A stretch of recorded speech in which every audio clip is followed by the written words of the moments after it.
Dalam beberapa hari terakhir, harga kebutuhan bahan pokok penting atau Bapokting dirasakan cukup tinggi dan alami kenaikan.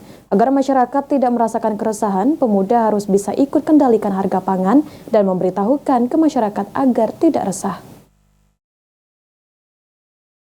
Kebutuhan bahan pokok penting atau Bapokting dirasakan sangat penting bagi masyarakat, apalagi jika stok Bapokting kurang atau harganya melambung, hingga membuat masyarakat jadi resah dengan hal tersebut.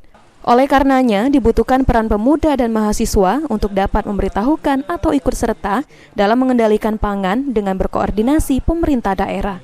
Bapokting sendiri sudah menjadi sebuah isu nasional, sehingga perlu adanya solusi dari pemuda dan mahasiswa dengan pemerintah untuk bisa menuntaskan masalah Bapokting ini, sehingga tidak timbulkan keresahan masyarakat khususnya emak-emak. Bahwasanya ini sudah menjadi isu nasional. Nah, apa sih peran dari pemerintah? Kita melakukan dialog. Apa solusinya seperti itu yang akan dilakukan oleh pemerintah Sumatera Selatan terkait kebutuhan pangan Bapokting ini. Kalau mungkin ada saran dari kita selaku pemuda dan mahasiswa terkait dengan kawasan bahan pokok pangannya seperti apa? Yang pasti saran dari kami ya kami ingin kegiatan ini ada solusinya supaya terdampak masyarakat di Sumatera Selatan itu terbantu. Nah, jangan sampai ibu-ibu menangis, masyarakat menangis, seluruh elemen-elemen masyarakat yang ada di Sumatera Selatan menangis, semuanya terjadi Bapokting kebutuhan yang tinggi ini.